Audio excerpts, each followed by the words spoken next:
Sutton, and I also would like to thank Reverend Sutton and Jackson Memorial Baptist Church for allowing us to host the Men's Fellowship Breakfast here today. Thank you.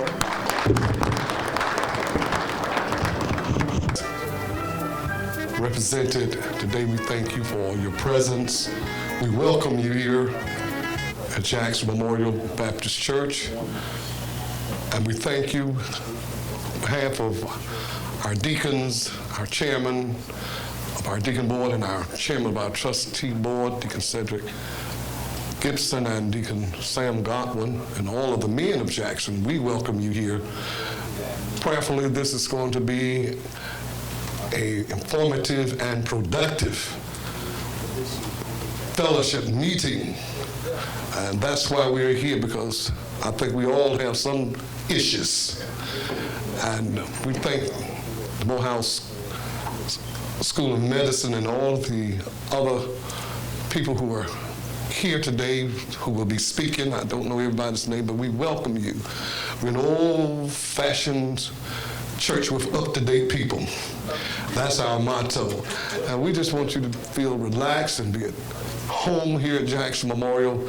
Again, we thank you. And at this time, I'm going to ask Reverend Gerald Jennings to come. He's going to bless the... Amen. Let us pray. Eternal God, our Father, we thank you for this day. We thank you for this hour. God, we thank you for this fellowship.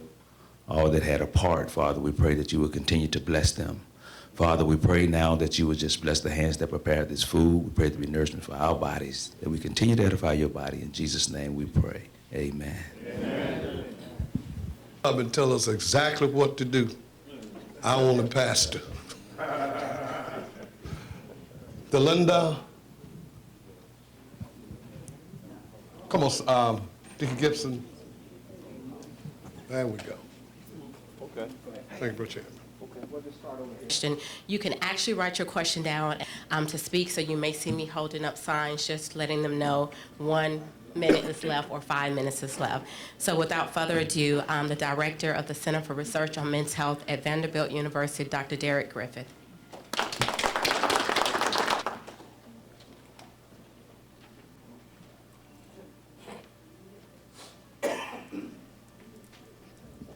Say my thank yous to Vince Green and the other the churches that also decided to collaborate with us on this event as potentially a beginning of how to do some work on Black men's health in the Atlanta area.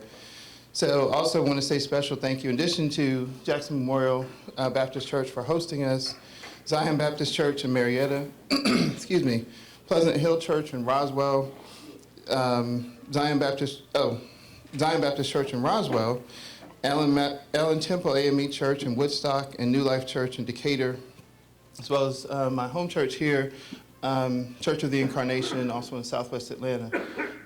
When Vince Green came to Jennifer, Dr. Hartfield, and expressed interest in doing something on men's health, we were very intrigued, but pleasantly surprised and pleased that we're able to bring this to fruition and do this kind of work. So we really appreciate your turnout and this opportunity to do this on this first time that we're actually being able to do this event. So if we can have our, ready? Okay. So today I just want to briefly sort of touch on, give an overview of Black men's health, or just talk about some of the issues of what we've learned historically about Black men's health, and sort of how this will give you a sense of sort of how we do the work that we do and what kinds of things we might be able to collaborate on going forward. So just as a thank you and acknowledgement also to my team, this is my team at Vanderbilt. You see Dr. Hartfield there as well. Next slide. So if you think about Black men's health, it becomes a very sobering topic very quickly. We know that men live shorter lives than women, and regardless of racial and ethnic group, we also know that Black men or women, with potentially the exception of Native American men, we don't usually have good data on them. But we know for sure that Black men live about 5 years less than Black women and about 6 or 7 years less than their white male counterparts. And so the big question for us is, why is that? Okay. And so how do we actually explain not only men's health, but also some of these differences? So a lot of times we think about it as men's misbehavior. So it's all the stuff that we eat that we too much that we shouldn't, not going to the doctor, doing other things that while maybe feel good are not necessarily always good for us to do in excess, like drinking. But it's always thinking about things that have some implications that are usually related to behavior. What we don't tend to look at is what's actually behind the behavior. And so a lot of times when you think about men's health, this is actually a real ad from the Agency for Healthcare Research and Quality. It's one of the federal agencies that does a lot of education around health. That this is their explanation for why men are, have this shorter life expectancy. It's just that we're stubborn. You have a lot of people say, men are hard-headed, men don't want to do stuff around health, we don't care. You have a lot of these different sort of narratives or conversations or points that people make around men's health. And while there may be some truth to some of this, I think this simplifies it unnecessarily. Next slide. When you think about men, and when men talk about sort of what's the barrier for them in their health, it's usually not quite as simple as we don't want to go somewhere. It's usually that men are actually thinking about other things. Their priorities are different, or our priorities tend to be different. We tend to focus on work. We tend to focus on our family. We tend to focus on our organizations, our faith-based communities. We tend to focus on the things that are important that sort of leave us a legacy within our communities and within our families, and that's what we tend to prioritize.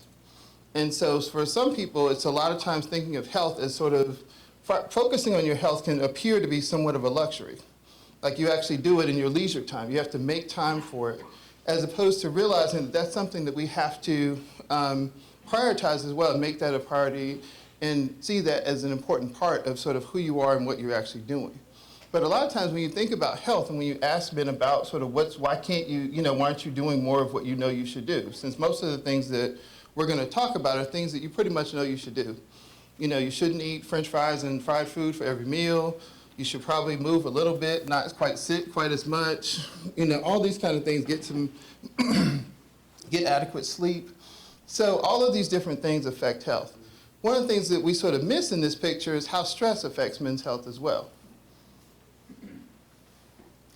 So what I'm going to show you next are quotes from some of the, I do a lot of work that, where we basically sit down with men individually or in groups to sort of get their perspective on a lot of the things that we're talking about. And rather than me trying to figure it out on my own or figure it out with my team, we actually try to go out to men and do smaller versions of what we're doing today and actually ask the men about sort of what these issues are, so we're not making assumptions as researchers or as people doing this work, that we're actually, getting the perspectives of men and working from that understanding. And so one of the men said, career-wise, if you're looking to move forward, then you get slighted, stress creeps in. And now you work double time to try to get where you want to go. At the same time, college needs to be paid for, food still needs to be in the house, and bills need to be paid. By the time I get home, I'm drained.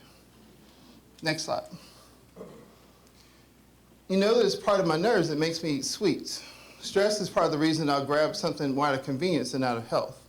So you see a lot of this, again, sort of same sort of point that a lot of men are focusing on, the priority for me is going to be, taking care of my family. The focus on making sure, again, that kids are taken care of, spouses are taken care of, whoever other responsibilities you have, even providing for yourself is going to be a higher priority than making sure you make time to go to the gym, that you make time to sort of make sure that you have eating healthy food versus just eating something that'll get you through that part of the day. Next slide. The other thing is, sometimes men don't necessarily have the same sort of skill set when it comes to preparing food and so forth, as well as interest in doing that kind of work. But so you have this quote, a gentleman saying, I don't want to prepare it. I don't want to cook it. I just want to get something that's fast and quick. I have no influence in the house, and I just grab what I can get. And so incorporate women in men's lives. And a lot of times what we don't realize is that women are much more involved in men's health than men are in women's health. When you talk about doing things for women and trying to promote women's health, you're not going to sit around and have a bunch of men talking about sort of how they're going to support them and so forth. We need to potentially do more of that. I'm not saying we shouldn't. But you can't really do a strong intervention without making sure that you have the support, engagement, and involvement of key women in men's lives, if they're in men's lives, that, to be able to effectively do things, and particularly around eating. That's just not likely to happen. And so a lot of times the way men think about eating when it comes to things like breakfast, we often skip breakfast, or we'll grab something quick as you're sort of running out the door. For lunch, I got to get there to wherever I'm going to grab something and get back. So I need to be able to eat it with one hand, drive with the other, and just make it back in time to be able to make sure I'm not late getting back to work. And so what's within sort of the immediate space around me when I'm at work, and what do I actually like well enough, and what can I actually eat that way? Salads don't usually fit in that picture.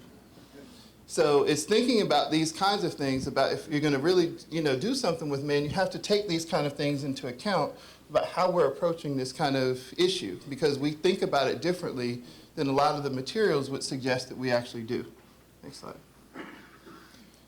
The other thing with physical activity, and we'll have Mr. Amity talk about that in a little bit, is again, a lot of times when you're focused on just fulfilling these different roles and responsibilities, doing things that are important to you, that men tend to get into survival mode, or you're focused on your job, keeping it, trying to get a little ahead with it, doing all those kinds of things. When it comes to, you're spending all your time getting ready to go to work, coming back from work, trying to recover from work, dealing with family. It just is hard to prioritize making sure that you have a consistent regimen around physical activity. Now, it's not to say you shouldn't do it. It's not to say we're not going to help you figure out how to do it. But the point is, we recognize that it's not just a matter of stubbornness. It's not just a matter of choice that you're not doing it. And so part of what we're thinking about going forward is how do we actually help you and me and all the rest of us do better in making sure that we have a consistent way of doing that in the context of your lives, not telling you that this should be more important than everything else that you're doing. Clearly, it isn't more important than everything else that you're doing. It drives everything else that you're doing. You have to have it to be able to do all the things you want to do. But it clearly is not more important than taking care of your family, your faith, all the other things that are important to you and the roles that you play in people's lives and in your own families. Next slide. So speaking of this, we actually asked men directly, how do they think about health? I know it's a really abstract question. Next slide. And so I want to use a story that I use a lot that most of you, I'm sure, are quite familiar with to illustrate a lot of times how men was known as one of the strongest men ever to live, sort of known as the steel driving man, some stories it's in West Virginia, and in some versions of the story, he actually has a family. And so we know that a part of the story is that he won effectively than the machine. So he actually won this. He was very successful in his career, if you sort of look at it, but just work with me here. But you have this tension that we have as black men, career success, on doing all these other things for everybody else, doing all these other things that allow you to fulfill these roles and responsibilities. And again, you had your blood pressure was good, but you just happened to pass away. I mean, that's not what it's. And so we have to realize that this is a lot of times how we tend to focus. We tend to put our everything into health, into basically our work and all these other responsibilities, and not enough of our attention goes to make sure that we strike a balance between taking care of our bodies and our health, as well as doing all these other things that are important to us. Next slide. Next. There we go. So I'm sorry the gold is hard to see, but since I grew up here in Atlanta, I'm not, depending on how you define native, I moved here when I was like 5 or 6, so I wasn't born here, but have lived, apparently lived here ever since, huh? We were raised here, yes, as my best friend says, we were raised here. But I wanted to give you some more, specific context for this. One of the interesting things that happened a few years ago when the NFL changed their rules about hitting, and this was in the preseason when they were first starting to really enforce, how you actually changed, the rules of, you were supposed to not hit up high as much, you were supposed to actually start to hit lower. Well, you saw a lot of, this is just one example, and I want to give an Atlanta example, Tony Gonzalez, was saying, I'd rather have a guy hit me in the head than knife at my knee. You're talking about a career-ending injury. It's easy to come back from something where basically, you have this sort of concussion. You know, you get your bell rung, as we used to say, or, you know, you sort of just have a little wobble around a little bit. You know, have a little headache for a little while. But you can come back from that and you can still play football. And that to him was more important than the fact that you have all these other men that you're starting to see with these long-term implications of not taking care of their mental health, not taking care of their cognitive abilities, not doing things that put their head and their health and their long-term health at risk. So he was more interested, I mean, you have to sort of think about this. You're more interested in what's going to last you probably 3 to 5 years, which is about the sort of range of an average NFL career, than all the 40, 50 years that are likely to come after that. And so that's the choice he was making. That's the sacrifice he was making. That's how he's prioritizing. And it's not a judgment, but it's a recognition that you're making a short-term, you're making a judgment and a choice about choosing something in the short term that may have very different implications in the long run. And then we have to understand this you know, prioritizing immediate success or professional success for long-term potentially consequences is something that we have to realize as part of the way that we tend to think about health. Next slide. Last sort of major point is, you know, when we think about health or define health, a lot of times for particularly black men, well, this is actually something that came out of some work with white males as well, that when you go to the doctor and you are talking about health, they're usually telling you about tests that you get. So they're telling you about your, you know, your blood sugars. You're talking about your high blood pressure. You're talking about, you know, your BMI, and that's either a good day or a bad day about how much you weigh, and you sort of knew that when you got in there, but we won't talk about that. But you have all these biological processes that they're testing you for, and they're talking to you about that. What sometimes you don't get, next slide, is the way that men think about health when you compare that. Excuse me, that a lot of times when you ask men about health, they're telling you, I feel all right, I'm feeling good today. I can do this today, I can go to work, you know, I can do the things that are important to me, you know, I'm generally feeling all right. So that's how men tend to define health. It's by how we feel and what you can do. Can you go to work? Can you play with your kids? Can you, you know, do the kind of things that are important to you? The problem is not that we have these two different definitions. The problem is that we're not, the physicians, the medical community, and us as health professionals aren't speaking the same language that men are. And that we're not sort of connecting, well, is there a reason or relationship between you having high blood pressure and your ability to more effectively function at work? Do you realize, actually, my dad and I were just talking yesterday about a study that's of studies around the relationship between obesity and cognitive functioning, so, which is stuff that he's going to talk about. They actually found that basically the higher the BMI you have, it actually does affect your cognitive functioning. It has a relationship to your cognitive functioning. So if you actually lose weight, presumably your cognitive functioning will actually be better. You'll be more quicker, you'll be, you know, able to be more focused and so forth, all these kind of things that will happen. We don't tend to think about those kind of very concrete relationships. If you think about, you know, other things that, you know, be sensitive because we're in a church, but you know, for those of you who are married, the other kind of more intimate relationships that you may have, that those kind of things may be affected by your blood pressure, your diabetes, and the other sort of consequences of that can actually have very direct implications for that, or managing that can actually have very direct implications for that. Thank you. Next slide. Again, when you talk about how men think about health, this is just a perfect example. Health is being able to perform 8 to 10 hours of work, then come home and have enough energy to spend 3 or 4 hours with your family. So this is how men sort of talk about health when we sort of think about it. Next slide. So the big question for us is, what are you aiming for? You know, what's the goal? It's usually not one thing. You're aiming for career success, you're aiming to be active in your church, you're trying to grow spiritually. Health has got to be part of that picture. It's got to be a priority part of that picture. Again, it's not going to be over these other things, but it needs to be part of what you're actually aiming to do in the context of your life. Next slide. And so what we have to just understand is that health may not be your highest priority. Health is something that we tend to think about after career and professional success, but we have to figure out that sometimes that success can come at the cost of your health. And for some of us, that may be an okay, we tend to be okay with it during middle age. I'm not going to sort of get into all the age differences and so forth. We tend to be okay with it in the middle age, not realizing that as we get older, the choices that you make in middle age are going to affect how you're able to live as you get older.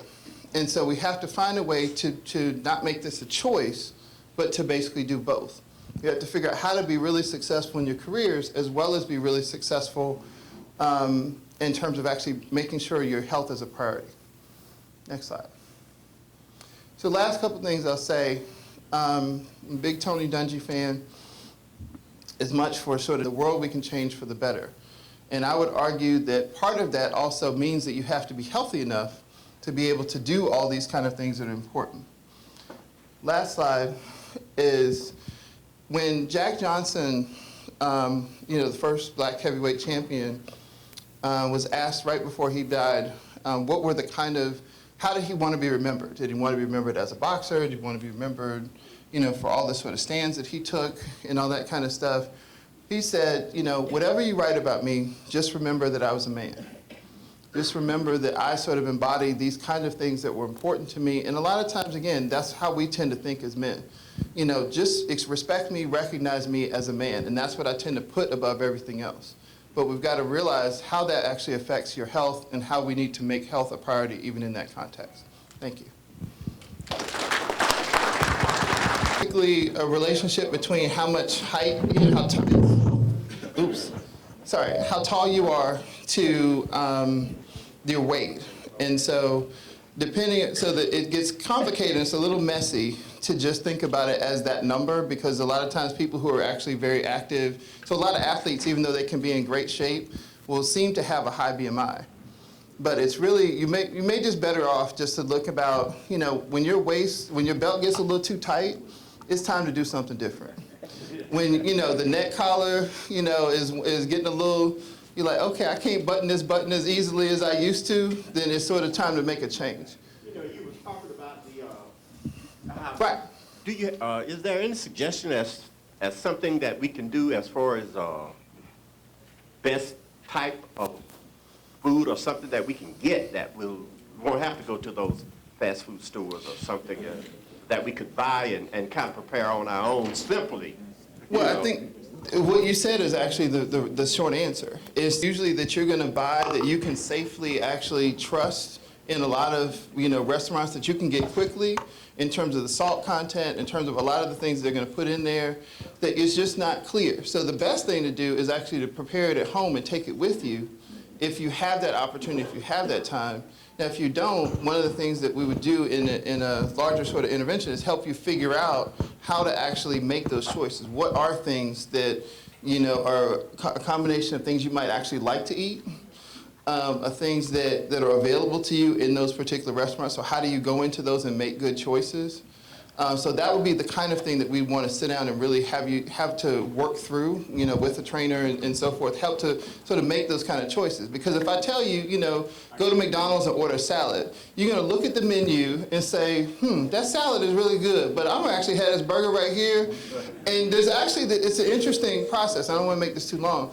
But there's actually a process of how people think that if you consider the salad but then choose the Big Mac, you actually feel okay with it. Because you're like, well, I at least thought about it. And so, I'm serious. There's actually studies that have shown that it really, a lot of times you feel bad about it sometimes, but at least I thought about it. That's a step. I didn't say it was a big step, but it's a step that I made. So it's really helping you to make those kind of choices. And I think that's where the social support of other men really come in. That if we can get you into smaller groups to say, okay, here we're going to try to make these choices and changes together as opposed to you doing it sort of on your own. Because the other thing I didn't sort of mention is a lot of times men are doing health-related things really on their own. We tend to be very isolated when it comes to these kind of issues, as opposed to actually building the supports of actually doing these kind of things in groups, whether it's a men's group at a church, whether it's your fraternity, but making sure that there are actually supports for trying to make these kind of changes together. The question is, when will Western medicine start looking at some of the things that are happening in Eastern medicine and kind of get it off of the pharmaceuticals and more of the natural remedies that are available? Because a lot of the medicines end up affecting people's liver and their kidneys, and So sometimes the cure is worse than the disease itself. And so when will, or how do we as men approach that part of it when we go to the doctors? Well, I tell you that the two sides of my answer as a non-physician are, that's why we're focusing on prevention. And I wouldn't wait on Western medicine to catch up with what you already know. If you know that it's better to sort of take care of yourself and to prevent these kind of things or try to address them through behavior changes or through how you're living, lifestyle changes, then I would do that. And yeah, a lot of times you'll see that, oh, you can reduce your reliance on these kind of medications if you make these kind of behavior and lifestyle changes. If you sleep more, eat a little bit less of this, your weight goes down, all these different numbers that when you go to the doctor, they go down, that you actually tend to be better and you actually have less of a reliance on that. I would probably take that strategy more so than waiting on Western medicine to catch up, because there are too many other things going on as to why there's that reliance and over-reliance on pharmaceuticals and all that kind of stuff that, I don't see that changing, but you have to change how you're going to respond in that environment. Morehouse School of Medicine, Dr. Griffith. Also, when I get home, my wife is going to ask me, well, what did you say? So part of my talk will be to answer the question, the wonderful question that was asked straight ahead. If I don't answer it, you be the first one to ask when we get to the Q&A. First slide, okay. All right, so we're going to look at 4 things, and it'll encompass a lot of the questions that you might have. Next slide. So the first question is, what's Alzheimer's disease, and where does that name come from? Next slide. So what we know about Alzheimer's disease is that it tends to affect women more than men, and it affects black women more than black men. Now, unfortunately, one of the things that I did when Roy Hunter was still alive at the AU Center is go to his church, and we were trying to recruit people to study. I lived with, and she was shaking her finger in my face. Well, I'm old enough to know you never answer women in public. So what do you take away? Is having memory problems in addition to other things. And it was first described in a white German female who was under the care of Dr. Alois Alzheimer in Germany. And she was getting to be a problem at home. She thought that the husband was trying to kill her. She thought that when he took her to Dr. Alzheimer, that he was part of the plot. Back then, they didn't have HMOs and whatnot, so she was kept in the hospital for 5 years until she died at age 56. Dr. Alzheimer was also a pathologist, and what he did was he looked at her brain, and he saw this unusual changes in the brain that was smaller than it should be. His boss, Dr. Kreplin, next slide, is the one who said, listen, you described something that's never been described before. And we were talking earlier that it's a little bit like the gentleman who first said there's something wrong with the football players' brains who are having trouble because he was black or whatever. They didn't believe him initially. So initially, it took several other physicians, including Dr. Kreplin, who was Alzheimer's boss, to say, what you found is very unusual. And in honor of it, he named that condition Alzheimer's disease and put it in his next textbook. Next slide. So this is a wonderful series from France, and it allows me to tell you that Alzheimer's disease occurs in every country in the world, in every gender. So it's not something that's unique to whites. And this is a series from France where both men and the women, and you see that they're frustrated because they're in a locked ward and they don't know why they're there and they can't get out. Next slide. So my colleague from the Alzheimer's Association mentioned that there were 10 warning signs. I would say the most important is if the person has trouble with their memory, recent memory. I've been practicing in Atlanta since '77 when I brought the kids, or he stepped away. I brought the kids to Atlanta, and I was at Emory and Grady. The biggest reason for referrals is when the family says to the doctor, this individual is having trouble paying bills, having trouble getting to the store. They ask the same questions over and over, and it's a memory problem. So what we'll do is the kind of thing that happens, it says trouble remembering conversations. You want to be careful who you talk to. Sometimes it's being recorded. But we'll take the gentleman that's closest to me. The first question that I ask the patients when they come in is, how did you get here? What streets did you take when you left your house? Okay. Because he won't be on the spot to answer, the other question that I ask of the family is, I ask him, what did he have for breakfast this morning?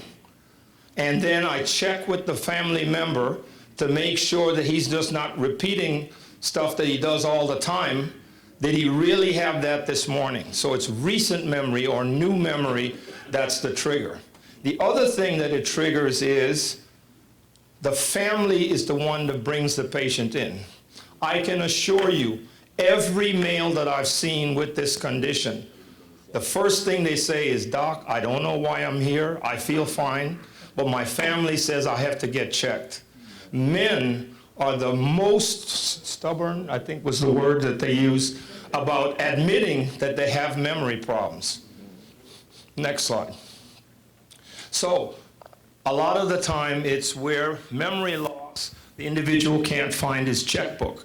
And what we teach our students is that there are 4 buckets that you can put people into if they're senior and they're having trouble with memory loss. The first is if you do the testing in the office and they're perfectly okay. How do you assure them that they're okay? It's just that they're a little slower than they used to be. The second, are they having trouble with memory, but everything else is fine? And that's called mild impairment. The third one is a little tricky. It says pseudo-dementia. The individual who is depressed, when you ask them a question, they'll say, I don't know. So on testing, you have to score them as a 0. The early and middle Alzheimer patient will give you an answer, they'll guess, and it'll be wrong. So they also get scored 0. And so it was a psychiatrist from Vanderbilt named Wells who came up with this term. The depressed patient tests as if they have dementia, okay? The last is actual dementia. So we teach our students 4 Ds. Drugs, because sometimes it's the medicine, so it's part of the question that was asked. Sometimes it's the medicine that the doctor has you on that's causing the problem. Then delirium. They're acutely sick, they're confused. Delirium is the kind of thing you see when the person is running a fever or they have an underlying problem. So drugs, delirium, depression, 3rd D, 4th D, dementia. Next slide. So this is, if you just exclude who's sad, that's one group, and then it says look for things that you can fix. So we teach our students that there are several things that can mimic dementia that if you fix them, so you have to have mandatory blood tests. Do not let a doctor say to one of your family members, this person has Alzheimer's.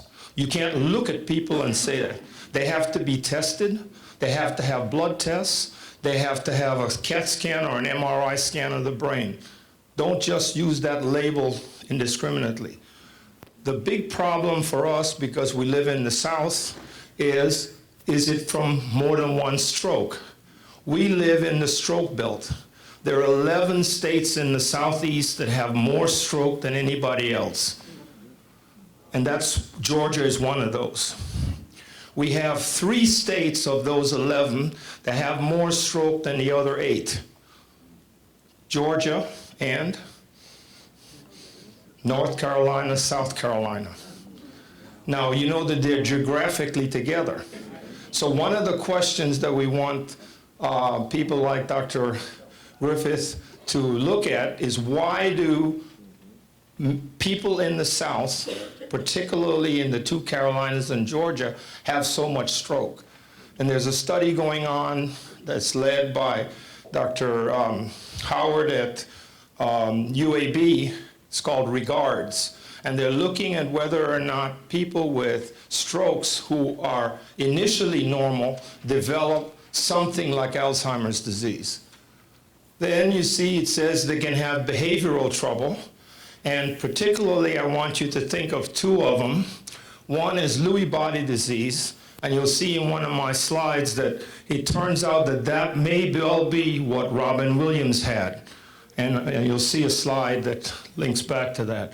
Frontotemporal is one where the individual has loss of brain substance up front and in the temples. And so they have behavior. So the frontal lobes are the part of the behavior of the part of the brain that controls the behavior that's socially acceptable. Okay, we all had coffee, and depending on how our prostates are doing, we may or may not have to go, right? Right? Is that a question? Is that an answer? Yes or no? Okay.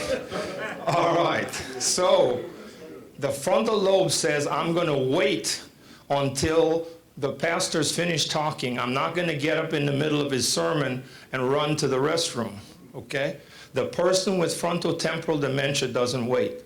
They just go because they've lost all of their social graces. And the last is Alzheimer's disease. So what I want you to know is that it's Alzheimer's disease is the most common, but it's among other kinds of dementias. Next slide. And this is what can happen. So as you get older, you tend to get into a situation where you start to have trouble with recent memory, and if it continues unchecked, you get demented. Next slide. Next slide. Okay, this is the medicine, so the doctor needs to look at all the medicines that you're on. Next slide. Next slide. Okay, this is just another example of a male struggling with confusion and anxiety. He doesn't know why he's there, and he can't get out. Next slide.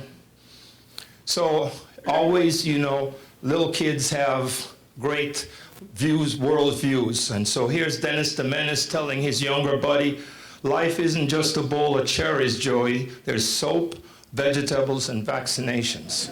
Next slide. So this is what we use now to make a diagnosis of Alzheimer's disease. And so the difference is, in Alzheimer's time, you had to wait till they died to look at the brain.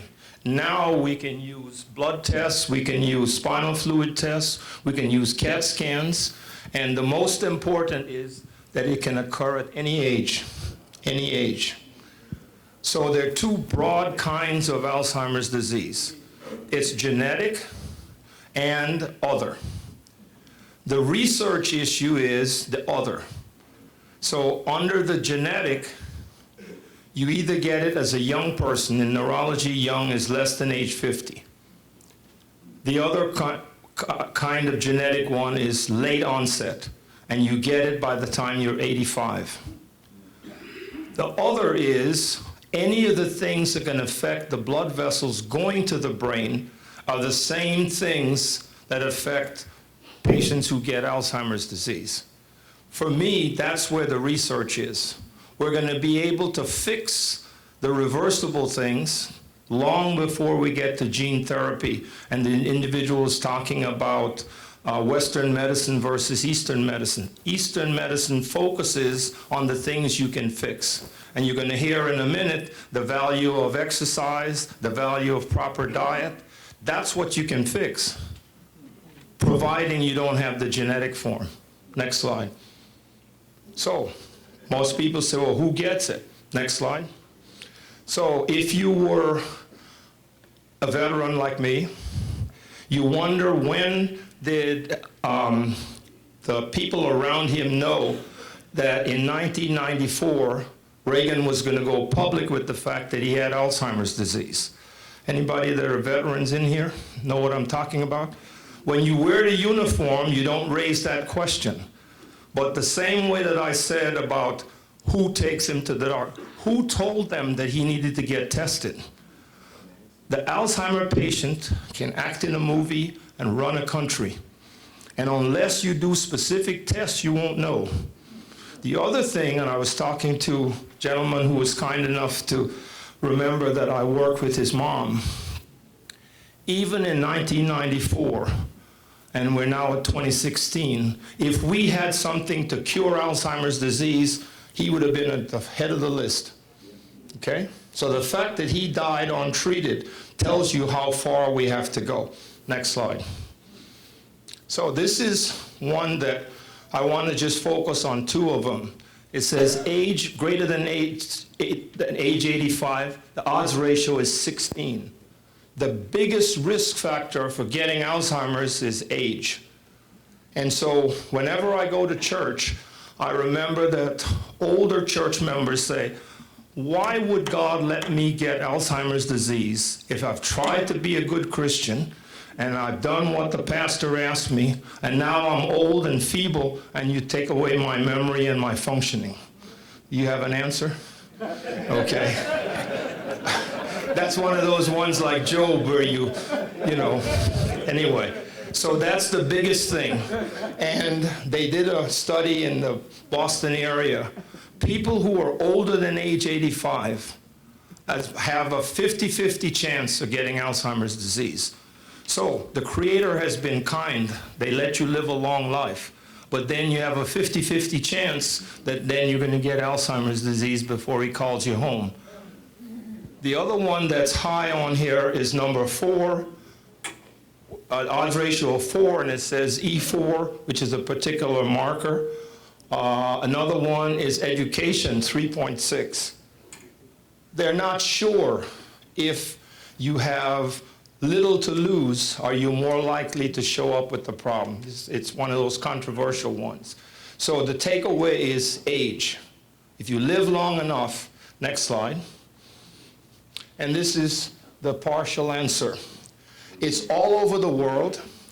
The blues, so US have more Alzheimer's disease than everybody else. But I want you to focus in Africa. This little blue area here, that's Nigeria. They have been following a tribe for more than 20 years called Yorubas. The native Yorubas, you can imagine in that part of the world, they walk everywhere, so you're going to hear about fitness.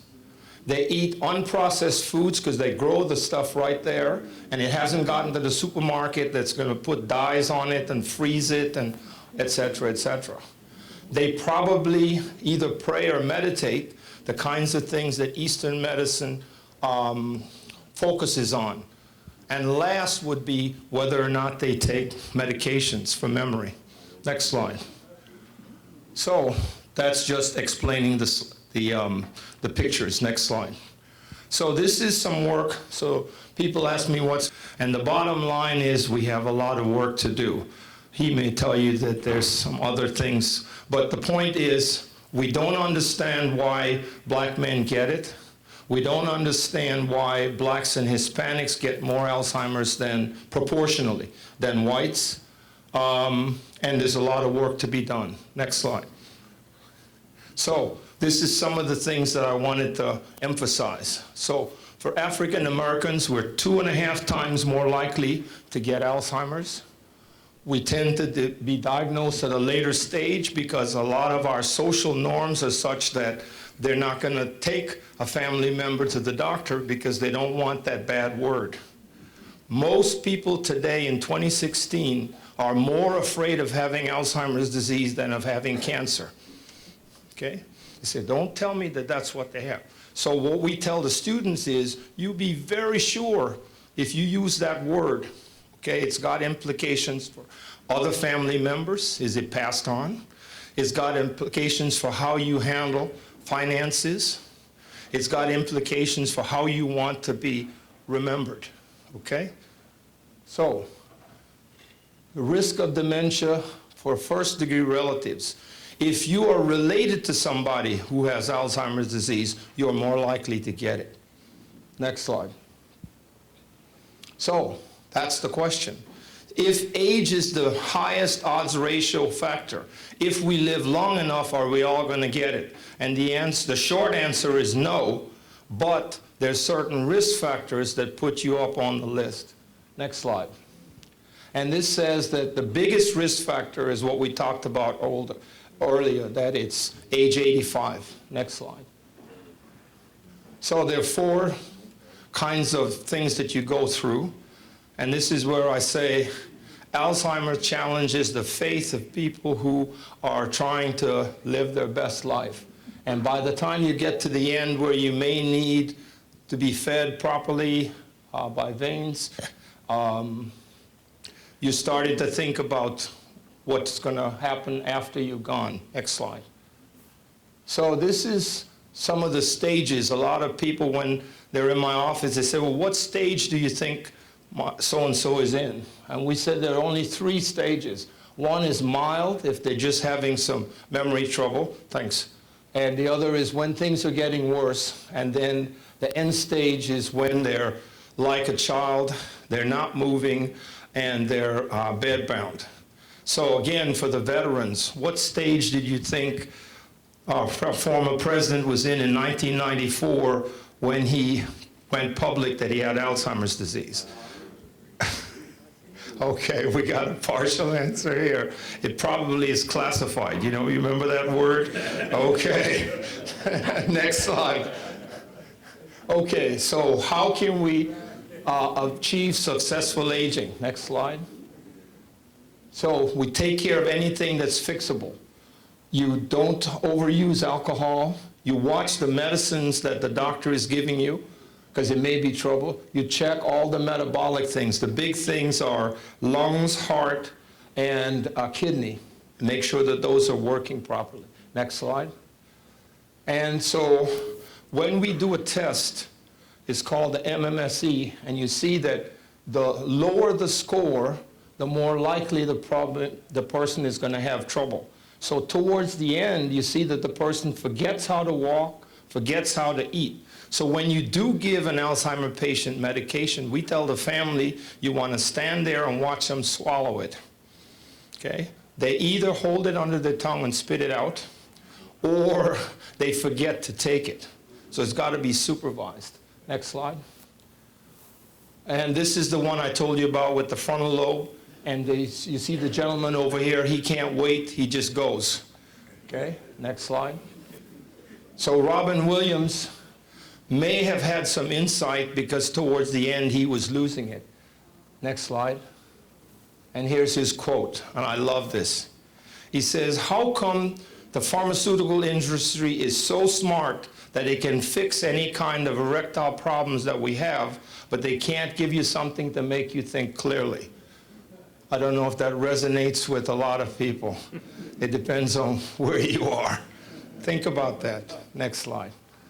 So this is one of the programs that I've spoken for at different parts of the country. It's called Staying Sharp. Of the things that we have control over, you listed a few things that would offset Alzheimer's. Right. My question is, if I had to rank those things, would physical exercise be number 1? Close to number 1. The other would be what you eat. Exercise, you don't eat fatty foods, too much sugar, etc., etc. It's the same things that help you lead a brain-healthy life. Exact same things. The research question is, why does one go towards multiple strokes and one goes towards Alzheimer's? And the third is what goes to CTE, which is the thing that the football players are getting, or any person with contact sports. Yes, sir. Yes, I was looking at a program a week or so ago about a family out of Colombia or Bogota or somewhere. Yes. And they had a very interesting piece. Yes. Could you kind of bring us up to date? Yeah, so the family in Medellin, which is a particular part of Colombia, and it's known for other things, right? Medellin, okay. So This is a family that the literature has been following very carefully. Their family members get early onset Alzheimer's disease before age 50. And they're trying to understand which mutation in their chromosome is putting them at risk. One of the congressional testimonies that I gave was about young onset in African Americans. So there is a form that comes on in blacks with younger than age 50. It tends to give you more behavioral and psychiatric type problems. They're paranoid, like Frau Augusti that was Alzheimer's patients. They're combative with the family, etc. More than just the memory trouble that lets you still run the country. Okay, it's very behaviorally oriented for the young onset. Alzheimer's disease. Please go to the nearest center that's doing research. It's called clinical trials. And they have come pretty close. The problem is that some of them, and it gets back to the gentleman asking about Western medicine. Western medicine has said we're going to look for a drug that's going to undo the two abnormal proteins that cause damage to the brain. One's called amyloid and one's called tau. And so the drugs target those two. Some of our researchers have found that, you know, if you have poorly controlled sugar diabetes, you tend to have more Alzheimer's disease. And my former president, Dr. Gavin, is one of these national speakers about diabetes, and we were supposed to do research when I finished my aging fellowship to try to understand why diabetics tend to have more Alzheimer's disease. He's gone a different career path, so have I, but the question is still there in some people. So that would be one of the modifiable or the other, because as I say, genetics is not going to be fixed anytime soon. It's tough. Okay.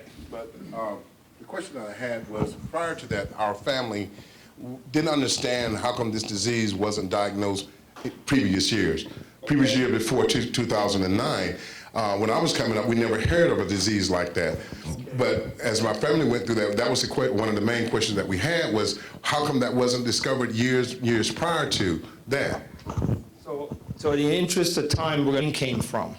That's number one. If you remember the slide that was comparing African Americans and Hispanics, I said that we tend to get the diagnosis much later.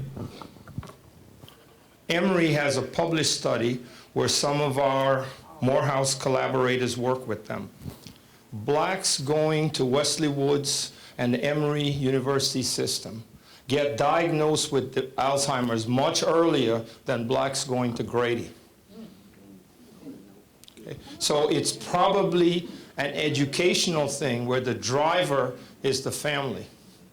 In other words, if the family knows enough about it, like the gentleman that watched the TV show, and so when the person starts to repeatedly ask the questions, they say, you know, maybe else, so they're going to go and get it tested.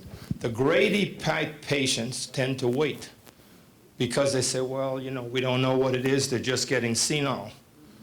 Nobody at age 85 who has memory trouble could have Alzheimer's disease, okay? So that at age 85, you should be perfectly normal. I don't know if there are any 85-year-olds in the audience. Yeah, and you know, so it's not just age. It's age plus something else. And I think that the biggest part of it is public education, which is why I'm so grateful to Reverend Sutton and the team for having this kind of meeting. The men get it almost as often as women, and the women are going for treatment much earlier than men, and it's a problem. It's a problem. I can't tell you some of the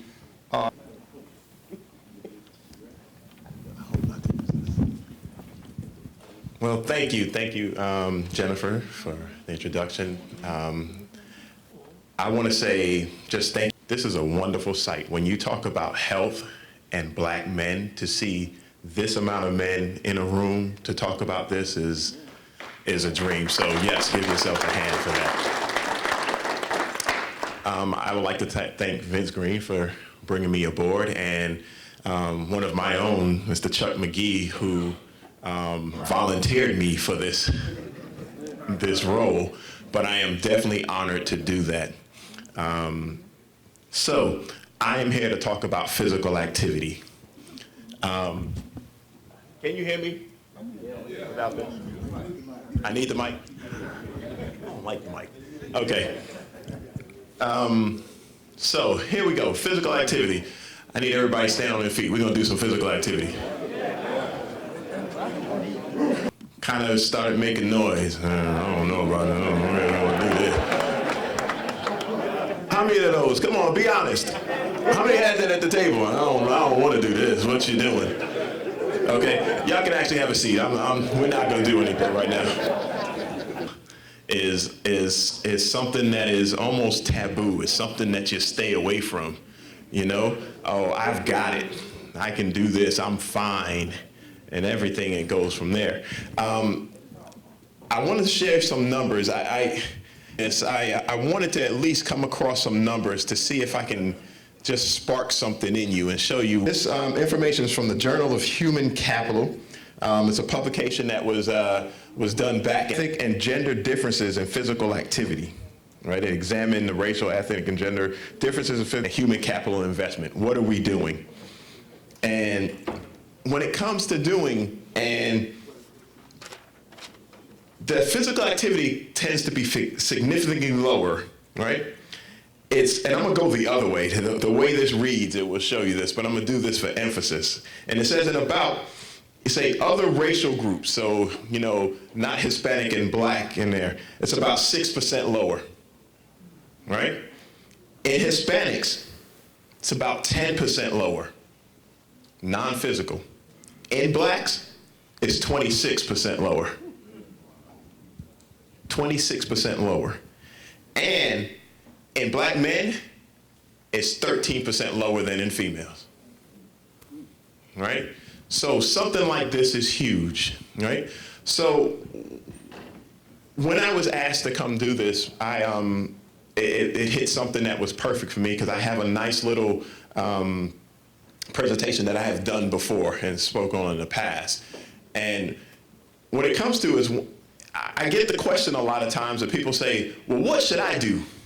I want to get started, and what should I do to work out? And my answer to that person all the time is, what do you like to do? You know, what do you like to do when it comes to physical activity, whatever it is? So the piece that I had is formed around a suitcase, and it's called packing your fitness suitcase, right? Packing your fitness suitcase. What do you do, right? And it comes in 3 parts. And if you think about packing your suitcase, you do this, right? The first part, right, and it comes on the fitness side, is the things you like to do. As according to your suitcase, it's the stuff that you know that you're gonna wear. I'm going, listen, we got our 30th reunion, we got a family function, and this, I know I gotta put this suit in, because we're gonna wear this at the party, right? So all the things that you like go into that suitcase first. So when it comes to activities, and it comes to your fitness suitcase, what do you like to do? Whatever it is it you play basketball, do you like to swim, do you like to run, lift weights, whatever it is, your suitcase is gonna be packed for you. You can't look at somebody else and say, okay, I'm just gonna do what they wanna do. Right there, right? And the reason for this, and the reason that I make this so big, right? It's the big things that you put in that suitcase is because it's what gives you some kind of joy. And if you don't have any joy in doing some exercise, you won't do it. That's point blank. So if you don't like to lift weights as a big thing, don't go join a gym that just lift weights, because you're gonna waste your money. You will go for the first couple weeks, and once that euphoria wears off, you're gonna be sitting at home complaining to your wife saying, man, I'm paying this bill at this gym and nobody going to it. Right there, right? So the things that you like to do is what you come back to, right? it's not that you do it all the time, but it's that you look forward to, if I say it that way, right? So that's part one. That's the first thing. You're going to fill that suitcase with that. The second thing is things that you believe that are good for you, or things that you kind of know that you need to do, right? Now, if we talk about this, we know, everybody knows it, you know you need to, do some sort of cardio. You need to move somehow, right? You do need to lift weights in some way, whatever it is on that. There's things that you need to do, right? Or know that you need to do. That has to be in your suitcase, right? And even though if I wish I'd have had one picture in here to show what the suitcase was, because the stuff that you like to do are two big boxes, right? It's only two of them, but it's big boxes, the thing. This second category, they're smaller boxes, but it's a whole bunch of them in there. Because that's the stuff that needs to go through. You need to get that in to fight exactly what both doctors were saying earlier, right?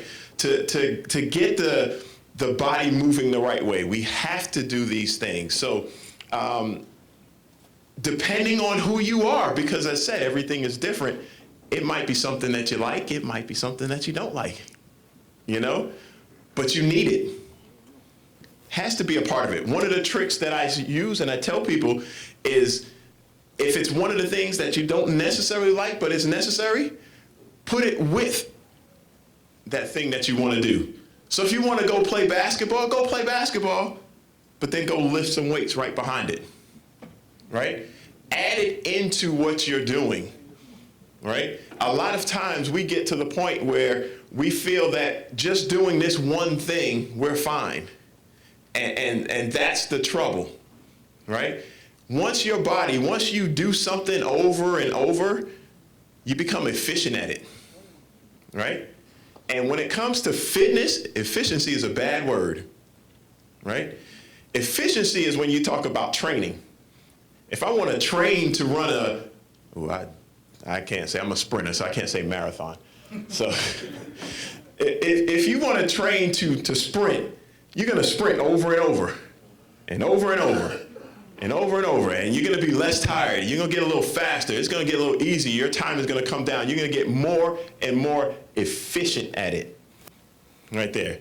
But efficiency, right? And that's our buzzword right now just in life, right? We got energy efficient equipment. And what does it do? It saves energy, right? It takes less energy to do it. The more efficient you get at it, the less energy it takes. Energy is calories when it comes to your body. So the more efficient, the more you do it and the better you get at it, right? You know how you get there and I'm good on this treadmill now. I walk out, I felt good. That didn't bother me as much. You didn't do anything. You didn't do as much, right? You have to change it up. And that's important, okay?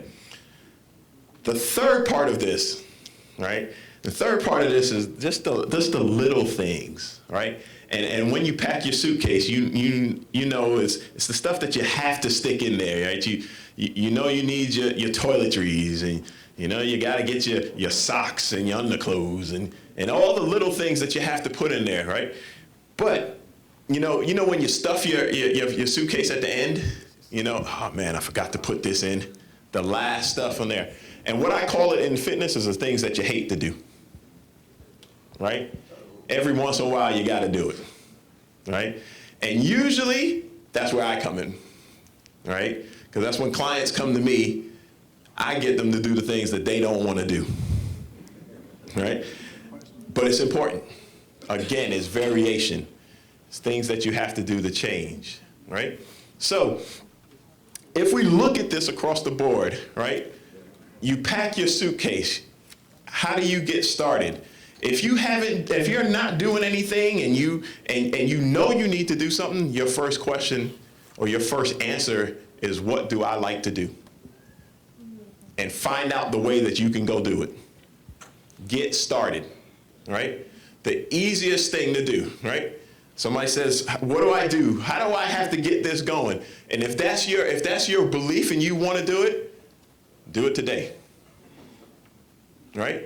If you ask that question today, and it's possible it's not too late at night, or you don't, if you don't have anything at the home, do it today, because it's fresh on your mind and it's something that you're doing. The problem is that we decide to wait. Oh, I'll start Monday. And then Monday rolls around, and the familiar gets back in. Well, I was gonna go to the gym, but this show is on that I like, or I gotta get to the job and do this, and no, I can't at lunch because this, and coming home, and my wife said I gotta stop at the store. So everything that we come up with comes out there. So the best time to start when you decide that you need to do something, start now. That's how you get the ball rolling.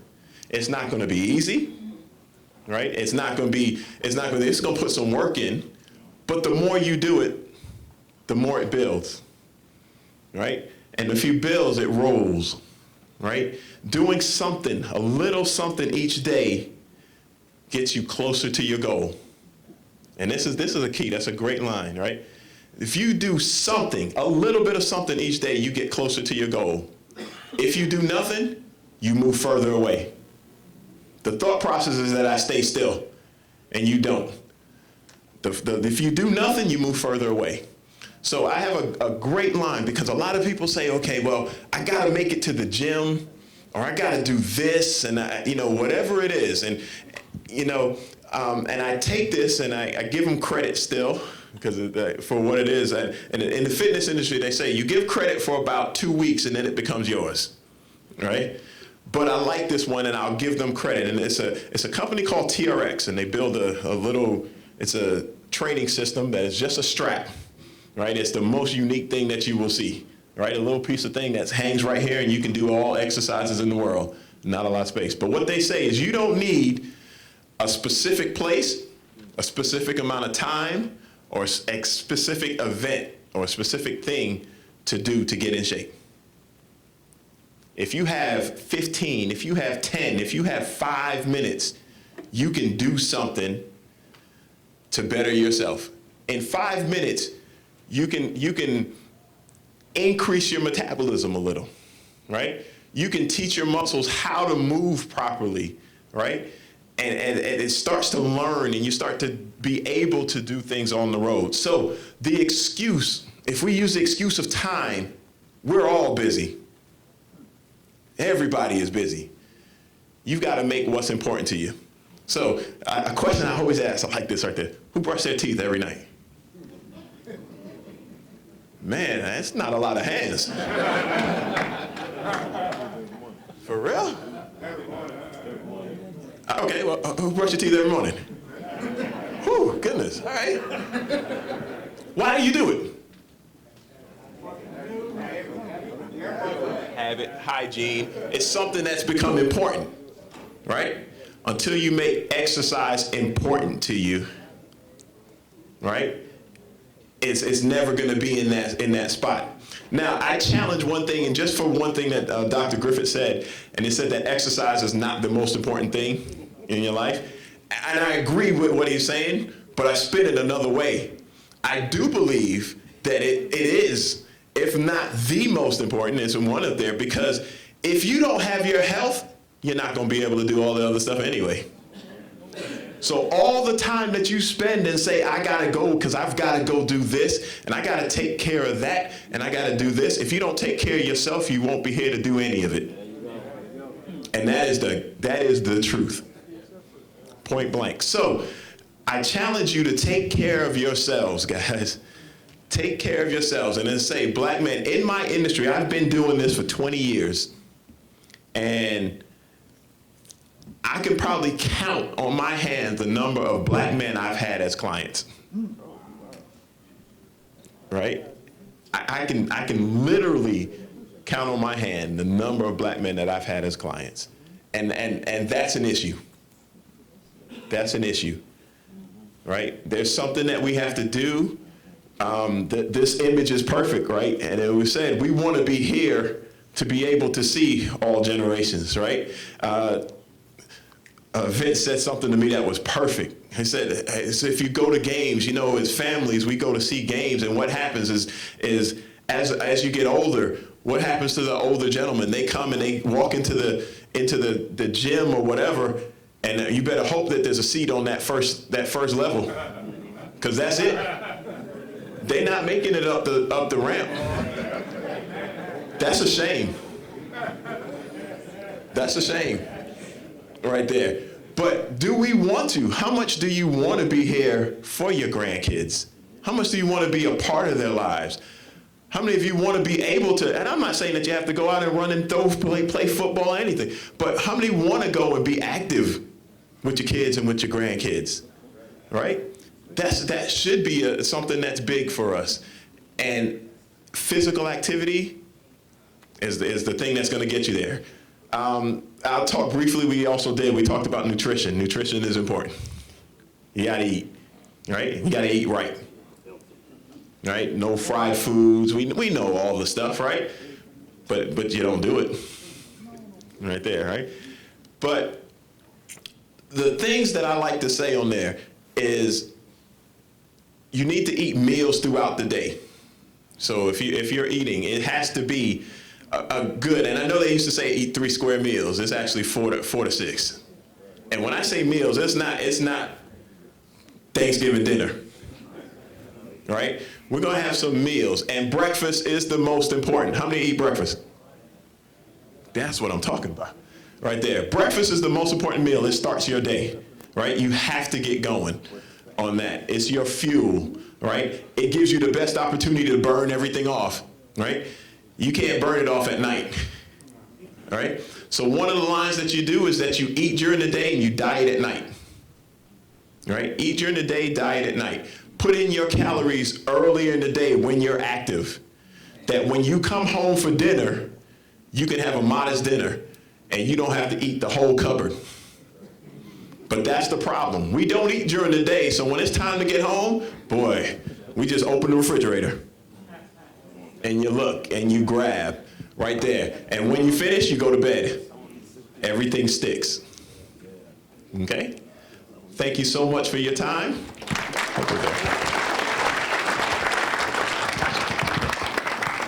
One quick question. The 4x400 meter run. So he's a sprinter, and he actually does what he says he's going to do. What he's preaching, he actually does. Because, but I want to, would you give the group just one quick thing, I know time is of the essence, that they can do when they don't have time to say go and exercise? I mean, maybe they're just up in the morning. What do they do? Is there anything they can do to just kind of get the body going, get the metabolism going? That's actually a great question. And I tell people, and if I mentioned to you earlier, if you got 5 minutes, you can do something.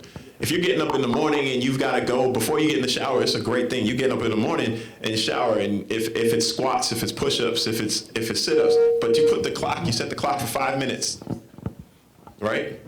If you set the clock for 5 minutes and you do 10 squats, if you do push-ups, now listen, you can do push-ups anywhere. You got the side of if you can do it on the floor, great. If you can't, come up to the tub. If you can't, come up to the counter. Right there. If you can't do that, lean against the wall, because that's still a push-up. The only thing is that you have less gravity. That's what makes it easier. But that body is moving. So you do those, and you do some kind of, if it's a jumping jack or if it's an ab, in 5 minutes you do 10, 10, 10, 10, and you keep going. Right there. 5 minutes is up, you're done. Go finish your day. You got something in. Could you just give a couple for cardio specific? For cardio? For cardio, if you're in the house, you got stairs? Yeah. Walk up the stairs as fast as you can, walk down. All right. Walk back up the stairs, That's good. walk down. Right there.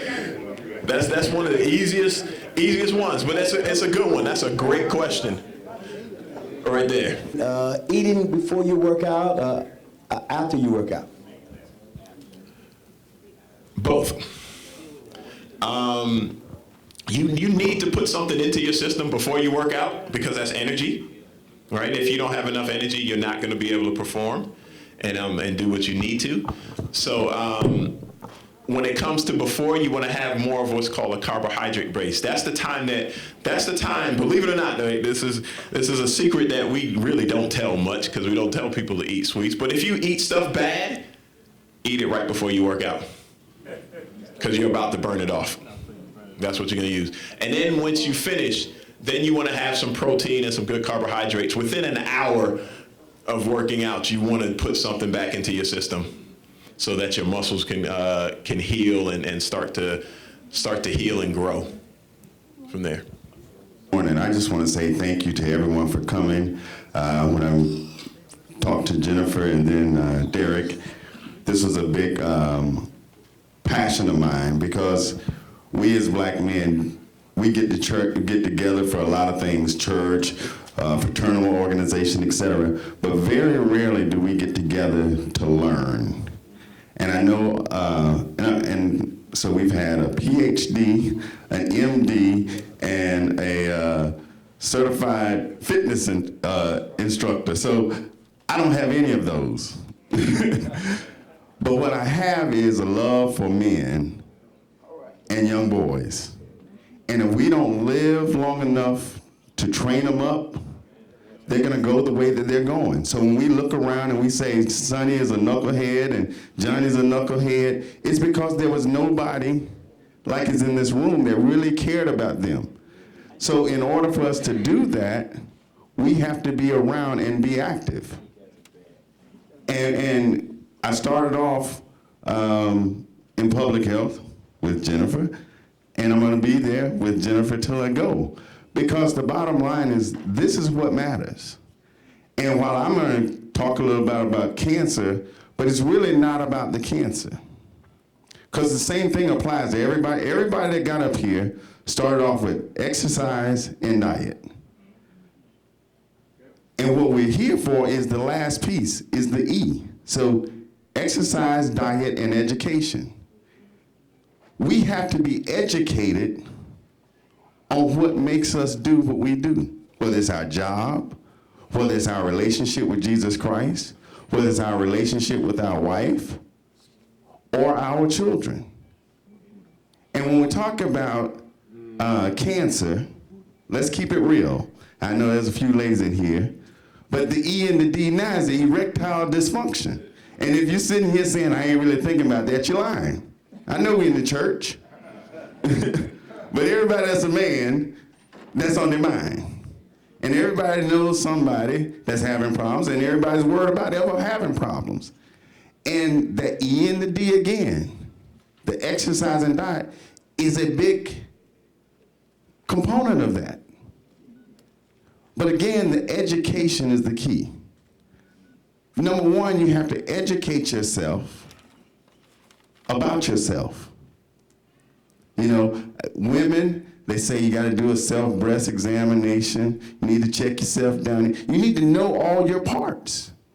If you don't really understand your parts, how can you answer the question? I remember when I first started going to the doctor, and he was like, well, is your stream weaker? Do you have to urinate more? I'm like, never really thought about that. And then he started saying, well, you got to check this stuff. Then he said, you need to look at your poop. When you get off the toilet, look back and look at it. Don't just wipe and flush it. Know what you look like. Know when you're feeling good what it looks like. Know when you're feeling bad what it looks like. But here's the problem. We don't really want to connect with a doctor because we don't really want him to know us for real. We just want to go there, check my blood pressure, let me pee in the cup. He say, well, that's pretty clean. You know, check me, make sure I ain't got a hernia. I can touch my toes or whatever, and he say, you good. It's 1,000 other tests we could have had, and they're based on your age, it's based on your family history. We forget about our family history because, again, even, you know, I'm 54, and I know there's men don't tell their sons, you know, when I got 65, it was over. They don't say that. So little Johnny gets to 65, he's like, ooh, this thing ain't working no more. And he's scared. He's shocked. Like, it ain't working. But if his dad had told him it wouldn't work for me at 65, guess what? Family history working everything. You don't find too many people who their parents was farmers and everybody else is a doctor. You don't find too many doctors that everybody else under behind them becomes a farmer. It's hereditary. We raise people up. Most people are Christian not because they really have a relationship with Jesus Christ, but because everybody else was Christian, so I'm a Christian.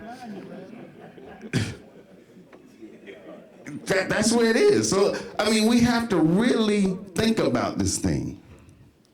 And I know I'm totally off the script, but that's me. When I get the microphone, I hear what's in my head, and I like to resonate with people so that you think. Because for you to come here, eat your breakfast, hear all this stuff, and go live your life the same way, you ain't changed a thing. You haven't changed yourself.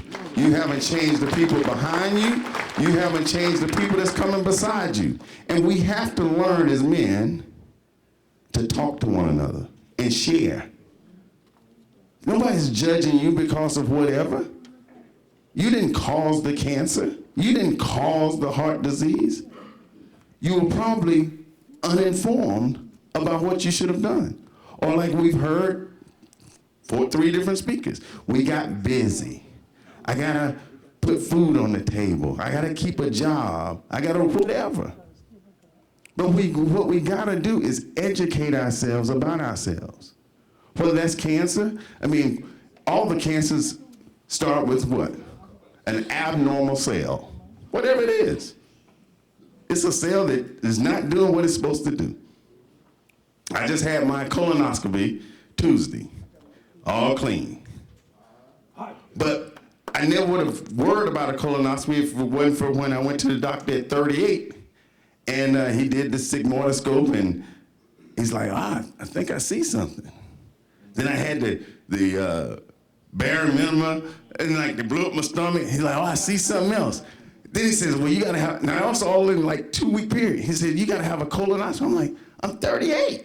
He said, but I think I saw something. Go there, that's when you stayed awake. And I'm looking at the screen, doctor said, I don't see nothing. He said, did you really drink the stuff right? I'm like, man, I was pooping for 3 days. What are you talking about? Yes, I drank it right. And we're laughing, but you know, and a lot of times people say, well, I'm healed or whatever. I didn't pray for healing, but what I realized was that was a wake-up call. That's what it was for me. I don't know if something was lodged in me or not. All I know is from that day forward, I started saying, oh, this health thing, just because I'm slim, just because my granddaddy lived to be 103, at that time my daddy was still very healthy and vibrant at 70-something. And I was like, no, this matters. And when we think stuff doesn't matter, guess what? As black men, it don't matter. It don't matter. And we have to get out of it don't matter. Whether that's just about heart disease, whether it's about high blood pressure, high cholesterol, prostate cancer, lung cancer, colon cancer, it matters. Because you can't do what God would have you to do if you ain't here. Think about that. How many souls you gonna save dead? How many kids, how many grandkids you gonna tell stories that they will never hear if you're not here, if you're dead? And none of us knows the time, but guess what? We can't speed it up based on our knuckleheadness. I mean, let's keep it real. And they're like, where they get this food from? I'm just a regular dude. That's who I am. I mean, anybody know me, this is me. I don't have to come up here and try to impress you about my knowledge. I know this stuff, but very rarely do I come up here and talk all clinical, because that's not me. These are experts here. I'm just a dude that care. And all I'm asking you to do is care. And if you care enough about yourself, you gotta have a checkup every year. Plain and simple. And then when you get in the checkup, ask questions. And after you finish asking questions, be open with the doctor and say, this hurts, or this ain't working, or this whatever. And then if you go to the family reunion and there's somebody 80, 90 years old, ask them, well, how did grandma really die? I don't know. That's what we typically get. She died of old age. No. She didn't die old age. Something got her down. Granddaddy, something got him down. But you need to know that. If you don't know your family history, you can't go to the doctor and say, you know what? I need a colonoscopy at 40 because 3 people in my lineage died of colorectal cancer. You know, every man in my family has died of a heart attack. You got to start stuff earlier. Because you may not wake up. You keep trying to get to work and you're hurting. So all I want to say is this has been a blessing to me. Again, just to see so many men here. I definitely thank Jackson Memorial and Pastor Sutton for hosting. We don't talk about it. But it happens. It happens. And trust me, I'm going through it. I mean, I don't think I may need to go see the doctor to let him ask me some questions. But my mother, you know, and this Thanksgiving, when she got here, we just drove from Panama City to here. By the time we got here, she didn't know who I was. Really. I mean, she's been in treatment. She's been in assisted living for 3 years, but she's basically been being treated for almost 6 years. And never did she forget me. Just like that.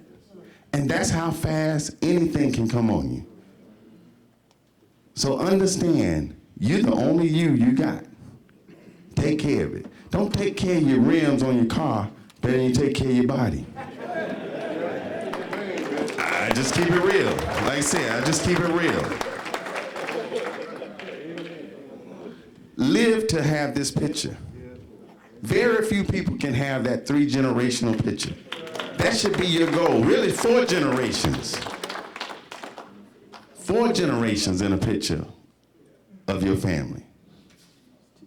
So I know we're supposed to open up for question and answers, so we'll bring back. Has there been a study as to food processing and what chemicals really affect the onset of Alzheimer's? Or? Yes, the same studies, the same researchers, 20 years apart, and they find that the native Africans have less Alzheimer's disease. So they're saying, well, what else could explain this? The food kind of additives that we get in Western society is contributory. One of the slides from here. First, and thank you for the information. Sure. And we truly needed that. 2 things. One thing is this week I had my biopsy done, prostate biopsy. And Mr. Green, I was thinking about this. First, I want to say to everybody, it is not a good thing. It is a horrible thing, but the results are good. And we need to have that done. The doctor also, too, I told her about this thing this morning, and she said to me, make sure you let them know that African-American men need to start prostate checks at age 40, not 50. It used to be 50 years old, but age 40, they found a lot of young men are having some traits or things of with the prostates at age 40. Another thing is, 2 years ago, I had 2 mammograms. Mammograms are not a female thing. Let me tell you, it's not a female thing. The doctor there told me that I was the 4th man that people in the hospital that had mammograms, and 1 out of that 4 had cancer, breast cancer. So I just want you to speak on the importance of mammograms with male. Concerning the prostate cancer, I don't care about your family history. You should get especially if you are planning on staying where you are and keeping the same doctor, you should have every exam there is before you're 40. Whether it's the treadmill, stress test, prostate exam, all of those. And I don't necessarily mean a biopsy. They were actually looking for something. But your doctor should know what your prostate is from the day they start becoming your doctor. Because not one prostate is the same. Says it's basically like a walnut, but some people it's already abnormally shaped, some people it's not. Some people there's soft spot, some people it's not. So until that doctor understands exactly what you are over a year, 2 or 3 years, then they can see the changes in your prostate as you grow older. I've always had an enlarged prostate. My father also died of prostate cancer, the second reoccurrence of it. So you have to understand these things to really take the proper strategy on how to manage that and deal with it. I go to the urologist twice a year. They don't pay for it, I don't care. But because early detection is the key. The prostate cancer. There's a lot of disagreement among professionals about whether or not that actually is better at detecting prostate cancer than not. And so there's a lot of issues about that in relation to even aggressive treatment and so forth. I think the more important thing is what Vince was also saying, which was it's more important to have a relationship with a physician that you can make you together making informed decisions about how you're going to navigate this kind of information, and make sense of it, and how you're going to make those decisions need to be informed by the best information possible.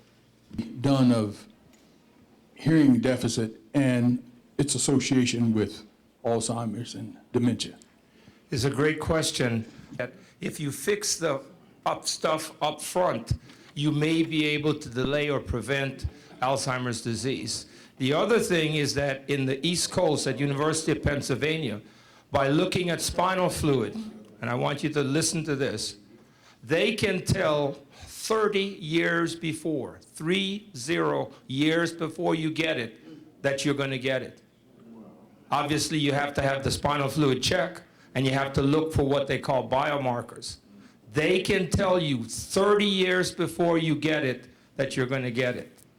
The moral question, and I know that Pastor had to lose, is if you get that test and it says you're going to get it, it's like the people in Medellin that the gentleman was talking about on the TV show. What do you do about it? Do you get on medicine? And of late, a lot of men in South Africa are being diagnosed, with Alzheimer's and, all the other diseases. And some of the causes they've been able to attribute to Burger Kings and McDonald's and KFCs and all that. Whereas when I grew up, there was no such thing. I walked to school, I ate lunch we didn't have lunch at school, but I took lunch and, I ate, prepared meal almost every night. But now they don't, the kids nowadays don't do that, and they don't walk. They take the, taxis everywhere they go. And so have you found out the correlation between that? Same sort of, presumably sort of genetic sort of background and makeup. Since we're not finding that, something else must be going on. And so definitely there's something about the lifestyle choices are not outside of the where you live is going to affect what choices you're making. So you don't, just like you were saying, when you're growing up and you don't have access to Burger King, McDonald's, whatever, you can't eat it. So it's a different thing than when you have it, down the street and you have to pass 3 of those before you can get to something healthy. Or it's harder, given the structure of your job, school, or whatever, to take your lunch because it can't stay refrigerated. All these other things that are going on. So, I haven't personally done a lot of studies other than sort of monitoring the other literature. That's part of what we want to do, is actually to do some of these studies that are comparing to other parts of the world, to be able to understand how those stressors of being black in different places are affecting some of the choices that men are making and their health long term. Part of the other thing really quickly with stress is there's the part that you're acknowledging that you're actually dealing with, and you still have an effect on your body if you don't really think about it that way. If you sort of just, okay, my life just is busy, it's hard, it's stressful, whatever, it's still going to affect your body. And it still affects the choices you're making, whether or not you're sort of thinking about, oh, I'm stressed today, I'm going to eat this extra donut. Oh, I'm stressed today, I'm going to make sure I have some fried chicken to sort of calm myself down. But your body is sort of responding to that regardless of whether or not you're actually acknowledging that that's what you're doing. Thank you so much. I'm looking around the room. I'm 74 years old. And what I've found as I've tried to get information on my family health history. Understand that maybe like some of you, a lot of my folk grew up in the country. I mean, going to a doctor was a rarity, if you will. So there was always somebody who had some remedy for something, okay? And that's the way folk took care of themselves. So I found myself in a position with my family. I've got some young grandsons and son-in-laws and some daughters, really trying to force their attention, for example, to my history. You know, I want to talk about my medical, but I find pushback on that. Oh, Pop, you know, we really don't want to get involved. It happened to be Thanksgiving, Vince. You know, we're all together, so I want to talk about that. But there's a sense that they just don't want to hear if you might have the possibility of the C word. If I may, you know, that C word, et cetera. This whole atmosphere about the things that we're talking about, Alzheimer's, cancer, although cancer has moved forward a lot. So my question is simply this. What's the sense of men in this room who may be my generation and may be in the same predicament? I wish I did have some nice records to bring forward, you know, to talk about that, but that don't exist.